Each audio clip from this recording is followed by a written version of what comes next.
கிறிஸ்துவுக்குள் பிரியமானவர்களே, கர்த்தரும் இரட்சகருமாய் இயேசு கிறிஸ்துவின் ஈடியேற்ற நாமத்தினாலே உங்கள் யாவருக்கும் என் அன்பின் வாழ்த்துக்களை இயேசு கிறிஸ்து நாமத்தினாலே தெரிவித்துக் கொள்கிறேன். தேவன் அருளிய அப்பம் பிரேயர் மினிஸ்ட்ரி சேனல் மூலியமாக உங்களோடு சந்திப்பதில் மிகுந்த மகிழ்ச்சிகிறேன். தினம்தோறும் அதிகால வேளையிலே பரிசுத்த வேதத்திலிருந்து ஒரு பகுதியை நாம் தியானித்து நம்முடைய குடும்ப பாதுகாப்பிற்காக நாம் ஜெபித்து வருகிறோம். 119 சங்கீதம் 17-18 ஆகிய வசனங்கள். உமது அடியேனுக்கு அனுகூலமாயிரும், அப்பொழுது நான் பிழைத்து உமது வசனத்தை கை கொள்ளுவேன். உமது வேதத்தில் உள்ள அதிசயங்களை நான் பார்க்கும்படி என் கண்களை திறந்தருளும். ஹல்லேலூயா. கிறிஸ்துவுக்குள் பிரியமானவர்களே, உமது வேதத்தினுடைய அதிசயங்களை நான் பார்க்கும்படி வேதத்தில் உள்ள எல்லா மறைபொருளும் வெளிப்படுத்த வேண்டும் என்றால் கண்கள் திறக்கப்பட வேண்டும். ஒரு குடும்பத்திலே ஒரு தாயார் ஜெபிக்க வரும்போது சொன்னாங்க, இப்பதான் வீட்டுல பைபிள் எடுத்து வாசிக்க ஆரம்பிச்சேன், என் வீட்டுக்குள்ள ஒரே சண்டையா வருது, வீட்டுக்குள்ள ஒரே பிரச்சனையா இருக்கு அப்படின்னாங்க. நானும் அப்படியா அப்படின்னு சொல்லி நல்ல கதை கேட்டுட்டு இருந்தேன். அடுத்தாப்புல மெதுவா கேட்டேன், வீட்டுல படம் எவ்வளவு நேரம் பாக்குறீங்க, நாடகம் எவ்வளவு நேரம் பாக்குறீங்க அப்படின்னு சொல்லி மெதுவா கேட்டேன். காலையில இருந்து ராத்திரி வரையும் டிவி ஓடிட்டு தான் இருக்கும் அப்படின்னாங்க. ஆனா சொல்லும் போது என்ன சொன்னாங்க அப்படின்னா, கையில பைபிள் எடுத்து வாசித்தாலே எங்க வீட்டுக்குள்ள சண்டை வந்துடுது அப்படின்னாங்க. ஆனா காலையில இருந்து ராத்திரி வரையும் வீட்டுல டிவி தான் ஓடிட்டு இருக்கு, படம் தான் ஓடிட்டு இருக்கு, நாடகம் தான் ஓடிட்டு இருக்கு. கர்த்தருடைய பிள்ளைகள் 24 மணி நேரம் நம்ம கர்த்தரை விட்டு தள்ளி போறோமா, அத முதல்ல நம்ம தான் யோசிக்கணும். என் வாழ்க்கையில நான் தான்ப்பா யோசித்தேன். எனக்கு பரிசுத்த ஆவியானவர் உதவி செய்தார். நான் கர்த்தரை விட்டு எப்படிலாம் தள்ளி போறேன், எதெல்லாம் துணிகரம், எதெல்லாம் துன்மார்க்கமான காரியம், எதெல்லாம் கர்த்தரை விட்டு தள்ளி போனா ஆபத்து வருது, ஏன் ஒரு மனுஷனோட வாழ்க்கையில நஷ்டம் வருது, ஏன் ஒரு மனுஷனோட வாழ்க்கையில நிம்மதி இல்லை, இதெல்லாம் கையில பைபிள் எடுத்து வாசித்து பார்த்தா தெரியுது. கர்த்தரை விட்டு ஒரு மனுஷன் தள்ளி போயிட்டானாலே அவர் தனிமையா இருப்பான், ஒரு திக்கற்ற பிள்ளையா இருப்பான். இது ஏன் காலையில சொல்லி தர வேண்டியது அப்படின்னா, நிறைய குடும்பத்திலே கர்த்தரை விட்டு தள்ளி போற காரியங்களை தான் சூஸ் பண்றாங்க. ஒரு வாலிப பிள்ளையா இருக்கலாம், ஒரு வாலிப பையனா இருக்கலாம். கர்த்தருக்கு பிரியமானபடி வாழ வேண்டும் என்று எத்தனை குடும்பத்துல தீர்மானம் பண்றாங்க. அரை மணி நேரம் டைம் கிடைச்சால போதும், செல்போன் தான் அரை மணி நேரம் பாக்குறாங்க. ஒரு 20 வருஷம், ஒரு 30 வருஷம், ஒரு 40 வருஷம் முன்பாக உள்ள பரிசுத்தவான்கள்ட்ட நீங்க ஒரு அரை மணி நேரம், 1 மணி நேரம் உட்கார்ந்து பேசி பாருங்க, தெரியும். ராத்திரி நேரத்துல என்ன பண்ணீங்க அப்படின்னா தனி ஜெபம் பண்ணோம் அப்படிம்பாங்க. அதிகாலையில் வேளையில என்ன பண்ணீங்க அப்படின்னா தனி ஜெபம் பண்ணேன் அப்படிம்பாங்க. பகல்ல இன்னைக்கு நாங்க உபவாச மீட்டிங்ல இருந்தோம் அப்படிம்பாங்க. சாயங்கால நேரத்துல ஊழித்து போயிட்டு இருந்தோம் அப்படிம்பாங்க. ராத்திரி முழுசும் ஜெபம் பண்ணேன் அப்படிம்பாங்க. அவங்க கையில எல்லாம் செல்போன் இல்லை. ஆனா இப்போ இந்த கடைசி காலத்துல நம்ம நேரத்தை வேஸ்ட் பண்றது ஒண்ணு டிவியா இருக்கலாம், அப்படி இல்லைன்னா நிறைய குடும்பத்துல செல்போன்ல மூழ்கி போய் கிடப்பாங்க. அது நம்ம நேரத்தெல்லாம் தின்றுது. அப்படி ஆக மொத்தம் ஆவிக்குரிய வாழ்க்கையில வளர முடியல. நான் கிறிஸ்டியன், நான் வேதக்காரன் அப்படின்னு சொல்லிடலாம். எத்தனை குடும்பத்திலே முழு பைபிள் வாசித்து முடிக்காம கடமைக்கு சும்மா ஞாயிற்றுக்கிழமை சர்ச்சைக்கு போயிட்டு வராங்க. செத்தா பரலோகத்துல போய் நிக்கும்போது கணக்கு கொடுக்கணும் எல்லாரும். ஏன்னா கடைசி காலத்துல நிறைய குடும்பத்துல கர்த்தரை குறித்த ஒரு பயமே இல்லை.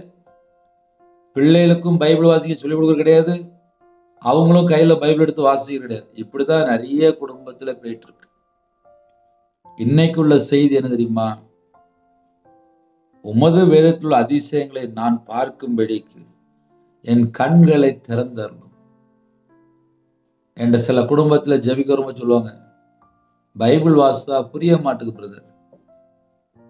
பைபிள 5 நிமிஷம் வாசிக்கிறாங்க, செல்போனை 6 மணி நேரம் பாக்குறாங்க. அப்புறம் எது புரியும்? நம்ம நார்மலா யோசித்து பார்ப்போமே. பக்கத்து வீட்டுல போய் 3 மணி நேரம் கதை பேசுவாங்க. ஆனா ஆவிக்குரிய வாழ்க்கையில வளர்றதுக்கு எவ்வளவு நேரம் முழங்கால் போட்டு ஜெபம் பண்ணாங்க. அதனால நிறைய குடும்பத்துல கர்த்தரை விட்டு தள்ளி போகும்போதுதான் நிறைய பிரச்சனைக்குள்ளே சிக்கிக்கொள்றாங்க. அதனால் ஆவிக்குரிய வாழ்க்கையிலே நம்ம எப்படி இருக்கிறோம் என்பதை சற்று ஆராய்ந்து பார்க்க வேண்டும். அவ்வளவுதான். உமது அடியேனுக்கு அனுகூலமா இரும் என்று ஜெபிக்கிறார். அது ஒரு ஜெபம். அனுகூலமா இரும், துணையா இரும், உமது அடியேனுக்கு அப்படின்னு சொல்லி தாழ்த்துறார். அப்ப கால வேளையிலே நம்ம தாழ்த்தி எனக்கு துணையா இருங்கப்பா அப்படின்னு சொல்லி நம்ம ஜெபிக்கும் போது கண்டிப்பா நமக்கு துணையா இருப்பாங்க. யாரெல்லாம் கால வேளையில தாழ்த்துறீங்களோ நம்ம எல்லாருமே ஒரு கேள்வியை கேட்கணும். அப்பா எனக்கு துணையா இருங்கப்பா, எனக்கு துணையா இருங்க, எனக்கு துணையா இருங்க, எனக்கு துணையா இருங்க. இதை ஏன் நம்ம கால வேளையில சொல்ல வேண்டியிருக்கு அப்படின்னா, நிறைய குடும்பத்துல இஷ்டம் போல அந்த ஆளை அப்படியே கிளம்பி அப்படியே அவ்வளவுதான். அதுக்கப்புறம் நைட்டு வந்ததுக்கு அப்புறம் ஐயோ காலையில பைபிள் வாசிக்கலையோ ஜெபம் பண்ணலையோ அப்படின்னு சொல்லி நைட்டு உட்காந்து யோசிச்சுட்டு இருப்பாங்க. காலையில தூங்கி எந்திரிச்சோன்னு தேவனோட சமூகத்துல காத்திருந்து எனக்கு துணையா இருங்கப்பா, எனக்கு துணையா வாங்கப்பா, எனக்கு துணையா நீங்க வாங்கப்பா அப்படின்னு சொல்லி நம்ம ஜெபிக்கும் போது நம்ம கூட கர்த்தர் வருவார். அப்பொழுது நான் பிழைத்து என்று எழுதப்பட்டிருக்கு. அவரு கூட வந்தாதான் இந்த பூமியில நம்ம எல்லா காரியத்திலையும் நல்லபடியா வாழ முடியும். நம்ம கூட கர்த்தர் வரணும். அப்பொழுது நான் பிழைத்து உமது வசனத்தை கை கொள்ளுவேன். அவர் நமக்கு அனுகூலமா இருந்தா மட்டும்தான் நம்ம கையில பைபிள் எடுத்து வாசிக்க முடியும், கை கொள்ள முடியும். கர்த்தர் நமக்கு துணையா இருந்தா மட்டும்தான், கர்த்தர் நமக்கு உதவி செய்தா மட்டும்தான். இன்னைக்கு நிறைய குடும்பத்துல ஏன் கையில பைபிள் எடுத்து வாசிக்க முடியல அப்படின்னா, ஏதோ ஒரு காரியத்துல அடிமையா இருப்பாங்க, வெளியே தெரியாது. அது களியாட்டா இருக்கலாம், ஏதோ ஒரு இடத்துல போய் விளையாட்டு காரியமா இருக்கலாம். சில குடும்பத்துல செல்போன்ல ஆன்லைன்ல போய் விளையாட்டு பணம் ஃபுல்லா அங்க போயிருது. இப்ப செல்போன்ல போய் நல்ல கேம் விளையாடுறாங்க, பணம் ஃபுல்லா அங்க போயிருது. உமது வேதத்தினுடைய அதிசயங்களை நான் பார்க்கும்படி என் கண்களை திறந்தருளும். ஜெபம் தான். கண்களை திறந்தா மட்டும்தான் பைபிள் வாசித்தா புரியும். ஏன்னா கால வேளையில இணைந்திருக்கிறீங்கல்ல, நம்ம கையில பைபிள் எடுத்து வாசிக்கும் போது நம்ம கூட பேசுவார். ஏன் கூட கையில பைபிள் எடுத்து வாசிக்கும் கூட பேச ஆரம்பிச்சாரு. அதுதான் எனக்கு ஜீவன். கர்த்தருடைய கிருபையினாலே பைபிள் வாசிக்கும் போது என் கூட பேசுவார். உங்க கூட பைபிள் வாசிக்கும் உங்க கூட பேசுவார். பைபிள கையில எடுத்து வாசிக்கணும்னா எப்படி பேசுவார்? நிறைய குடும்பத்துல கையில பைபிள் எடுத்து வாசிக்காம இருக்கிறாங்க. கர்த்தருடைய பிள்ளைகள் நியாயத்தீர்ப்புல நாள் அங்க போய் நம்ம நிற்கும் போது கணக்கு கொடுக்கணும். முதல்ல ஒரு தடவை உட்காந்து பைபிள் வாசிங்க. இந்த வருஷம் முழு பைபிளை வாசித்து முடிக்க தீர்மானம் பண்ணுங்க. நிறைய மெத்தட்ல பைபிள் வாசிக்கலாம். சில வீட்டுல பைபிள் இல்லாம இருக்கு. பெரிய போன் கையில இருந்துச்சு அப்படின்னா பிளே ஸ்டோர்ல போய் ஒரு பைபிளை டவுன்லோட் பண்ணுங்க, தமிழ் பைபிள். சில வீட்டுல புதிய ஏற்பாடு மட்டும்தான் இருக்கு. அந்த புதிய ஏற்பாடை முதல்ல வாசிங்க. உங்களுக்கு தெரிஞ்சவங்கள்ட்ட ஒரு முழு பைபிளை கேட்டு வாங்குங்க. பைபிள் இல்லாம இருக்கு அப்படின்னா, ஒருவேளை நான் வெளிநாட்டுல இருக்கேன், என் கையில பைபிள் இல்லை அப்படின்னா டவுன்லோட் பண்ணுங்க, தமிழ் பைபிளை டவுன்லோட் பண்ணுங்க, முழு பைபிளை வாசித்து முடிங்க. என் கையில பைபிள் இருக்கு அப்படின்னா வீட்டுல எடுத்து உட்காந்து வாசிங்க. ஒரு நாளைக்கு ஒரு 2 மணி நேரம் 1 மணி நேரம் உட்காந்து பைபிள் வாசிங்க. எல்லா பிரச்சனைக்கும் ஒரு முடிவு வந்துடும். கடன் பிரச்சனை மாறிடும். வீட்டுல எல்லா பிரச்சனைக்கும் ஒரு முடிவு வந்துடும். நிறைய குடும்பத்துல பிரச்சனை பிரச்சனை பிரச்சனை பிரச்சனைம்பாங்க, ஆனா கையில பைபிள் எடுத்த வாசிக்க மாட்டாங்க. அதனால யாரெல்லாம் இணைந்திருக்கிறீங்களோ நம்ம எல்லாரும் கையில பைபிள் எடுத்து வாசிப்போம். உமது வேதத்தினுடைய அதிசயங்களை நான் பார்க்கும்படிக்கு என் கண்களை திறந்தருளும். ஏன் அப்படி சொல்றாரு? கையில பைபிள் எடுத்து வாசிக்கிறோம். சில குடும்பத்துலாம் புரியவே மாட்டேங்குது. ஏன் புரிய மாட்டேங்குது? அன்னைக்கு தான் கையில பைபிள் எடுத்திருப்பாங்க. சில குடும்பத்துல ஞாயிற்றுக்கிழமை மட்டும்தான் கையில பைபிள் எடுப்பாங்க. சில குடும்பத்துல பாஸ்டர் சொல்லிட்டாங்க அப்படின்னா உடனே கையில பைபிள் எடுப்பாங்க. சில குடும்பத்துல அம்மா அப்பா சத்தம் போட்டாச்சு அப்படின்னா உடனே கையில பைபிள் எடுப்பாங்க. யாருக்காக? பாஸ்டருக்காக, அம்மா அப்பாவுக்காக, ஞாயிற்றுக்கிழமைக்காக. இப்படிதான் நிறைய குடும்பத்துல கையில பைபிள் எடுத்து வாசிக்கிறாங்க. நம்ம ஒரு சின்ன ஜெபம் பண்ணணும். எப்படி ஜெபம் பண்ணணும்? உமது வேதத்தில் உள்ள அதிசயங்களை நான் பார்க்கும்படிக்கு என் கண்களை திறந்தரலும். அவர் கண்களை திறந்தாச்சு அப்படின்னாலே அதுக்கப்புறம் நம்ம எப்போ உட்காந்து பைபிள் வாசிக்கலாம், தியானிக்கலாம். வசனத்தை மனப்பாடமா நம்ம இதயத்திலே ஒவ்வொரு வசனமும் ஒரு 5 தடவை 10 தடவை வாசிக்கும் போது கண்டிப்பா அந்த வசனம் இதயத்துக்குள்ள எழுதப்படும். ஆவிக்குரிய வாழ்க்கையில வளர முடியும். கர்த்தருடைய பிள்ளைகள் இரவு போலமா சும்மா இருக்கும்போது ஒரு வசனத்தை மனப்பாடமா படிச்சிட்டு இருங்க. தூக்கம் வரலையா, ஒரு வசனத்தை மனப்பாடமா படிங்க. காலைல தூங்கி எழுந்திரிச்சோன்னு வசனத்தை மனப்பாடமா படிங்க. ஆவிக்குரிய வாழ்க்கையில வேகமா வளர முடியும். என் வாழ்க்கையில நான் கையில பைபிள் எடுத்து வாசிக்க ஆரம்பிச்சதுக்கு அப்புறம் தான் நான் கர்த்தரை விட்டு எப்படிலாம் தள்ளி போறேன், எதெல்லாம் தூரமா இருக்கு, எப்படிலாம் நான் இன்னும் கீழ்ப்படியணும், எப்படிலாம் கை கொள்ளணும் அப்படிங்கிற வார்த்தை, அந்த சத்தியம், அந்த ஆழத்துக்குள்ள பரிசுத்த ஆவியானவர் அழைத்து கொண்டு போனார். அதனால கர்த்தருடைய பிள்ளைகள் இணைந்திருக்கிறீங்க. மனம் திரும்பி சிறு பிள்ளையை போல மாறாவிட்டால் பரலோக ராஜ்யத்திலே பிரவேசிக்க முடியாது என்று எழுதப்பட்டிருக்கு. முதல்ல கையில பைபிள் எடுத்து வாசிப்போம். ஏன்னா வேற வேற இடத்துல வேற வேற நாட்டுக்குள்ள இணைந்திருக்கிறீங்க. கையில பைபிள் எடுத்து வாசிக்க மாட்டேங்கிறீங்க. அது ஒரு வேதனையான காரியம். உங்க வீட்டுல பரிசுத்த வேதாகம் இருக்கா? முதல்ல கையில பைபிள் எடுத்து வாசிங்க. நீங்க வாசிக்க ஆரம்பிச்சாச்சுனாலும் உங்க கண்கள்லாம் திறக்கப்பட்டுரும். ஆவிக்குரிய வாழ்க்கையில வளர்ச்சி கிடைக்கும். புதிய நாளுக்காக ஜெபிப்போமா? கண்களை மூடி நாம் ஜெபம் செய்வோம். எங்களை அதிகமாய் நேசிக்கலாம் அன்பு இந்த பரிசுத்தமுள்ள நல்ல பிதாவே, உம்மை நன்றி எடுத்து துதிக்கிறோம், சொல்கிறோம்ப்பா. உம்முடைய கரத்துல இந்த நாளை அர்ப்பணிக்கிறோம். இந்த நாளை காண செய்த கிருபைக்கு 1000 மடங்கு உமக்கு நன்றி செலுத்திடும். எங்களுக்குள்ள வாசம் பண்ணிய பரிசுத்த ஆவியானவர் உம்மை நன்றி எடுத்து துதிக்கிறோம், சொல்கிறோம். எங்களுக்காக ஜீவனை தந்த ஜீவாதிபதியானவர் உம்மை நன்றி எடுத்து துதிக்கிறோம், சொல்கிறோம். சமாதான பிரபு உம்மை நன்றி எடுத்து துதிக்கிறோம், சொல்கிறோம். தாவீதின் குமாரனே உம்மை நன்றி எடுத்து துதிக்கிறோம், சொல்கிறோம். 24 மணி எங்களை பாதுகாக்கிறவரே உம்மை நன்றி எடுத்து துதிக்கிறோம், சொல்கிறோம். இந்த நாள் முழுது கர்த்தர் பொறுப்படுத்துங்க. வேதத்தினுடைய அதிசயங்களை பார்க்கும்படிக்கு எங்களுடைய கண்களை திறந்துருங்க. யாரெல்லாம் ஜெபிக்கிறோம் அவருடைய குறைகள் குற்றங்கள் எல்லாவற்றையும் மன்னித்து வேதத்தை தியானிக்க அவங்களுடைய இருதய மனக்கண்களை திறங்கப்பா. கர்த்தர் பொறுப்படுத்துங்க. சத்துருக்களை மேற்கொள்ள அபிஷேகம் நிரப்புங்க. ஆவிக்குரிய உங்கள் கனிகளினாலும் ஆவிக்குரிய வரலாறு நிரப்புங்கப்பா. என் நாமத்து நிமித்தம் எதை கேட்டாலும் என்று சொன்னீங்க. இயேசு கிறிஸ்து நாமத்தினால கேட்கிறோம். எல்லா தடைகளும் விலகி போகட்டும். சத்துருடைய கிரியில் அழிக்கப்படட்டும். தேவனுடைய ராஜ்யம் இறங்கி வரட்டும். ஒவ்வொரு குடும்பமும் ரட்சிக்கப்படட்டும். யாரெல்லாம் செய்தி கேட்கிறாங்களோ எல்லாரும் சுவிசேஷம் அறிவிக்கிற பிள்ளைகள மாறட்டும். தேவ அக்னி இறங்கி வரட்டும். பரிசுத்த அக்னி இறங்கி வரட்டும்ப்பா. யாரெல்லாம் தங்களை தாழ்த்துறவங்களோ அக்னி அபிஷேகம் நிரப்புங்க. உங்களுடைய வல்லமையால் நிரப்புங்க. யாரெல்லாம் தாழ்த்துறவங்களோ புது எண்ணெயால் அபிஷேகம் வரட்டும்.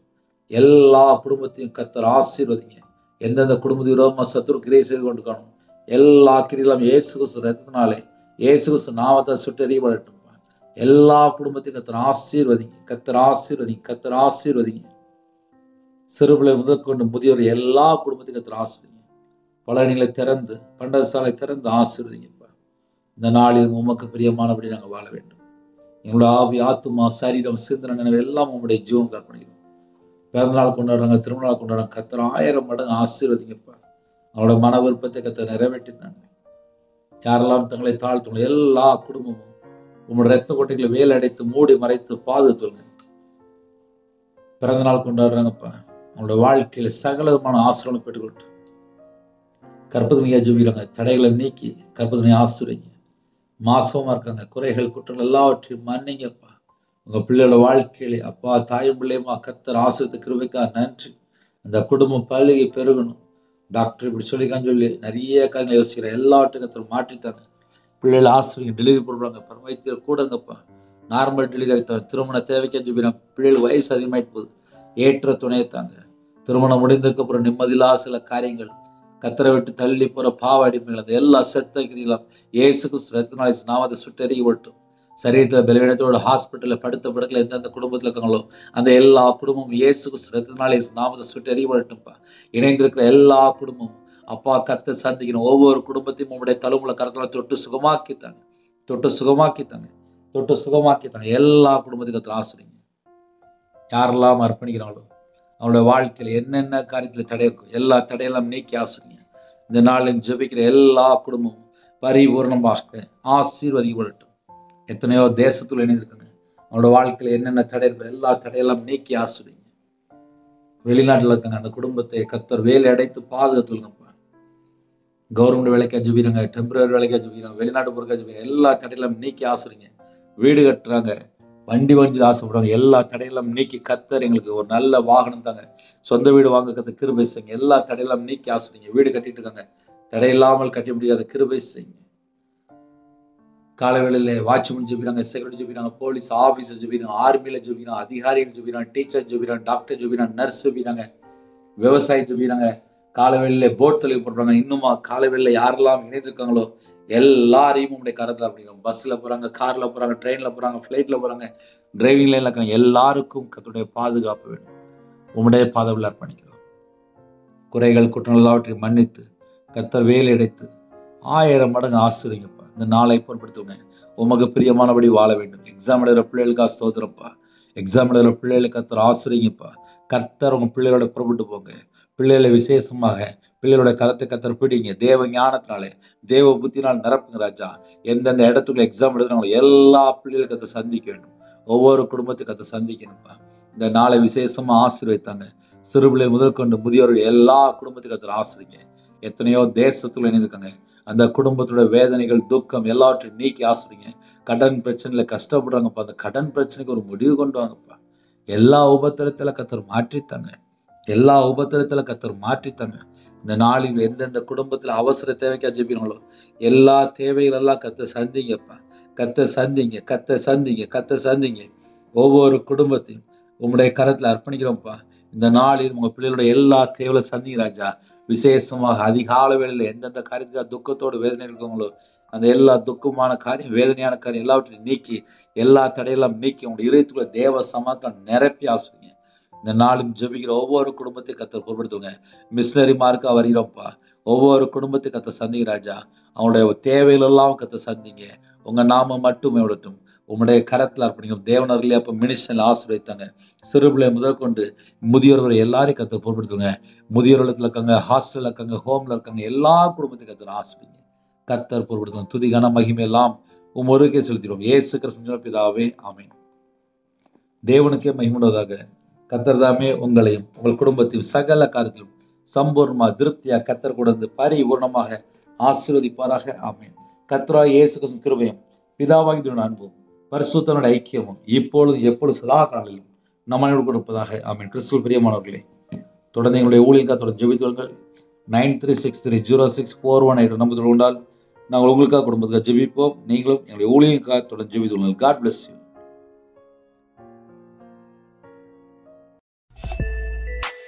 Thanks for watching. Please subscribe our channel. Click the like and share. Click the bell. God bless you.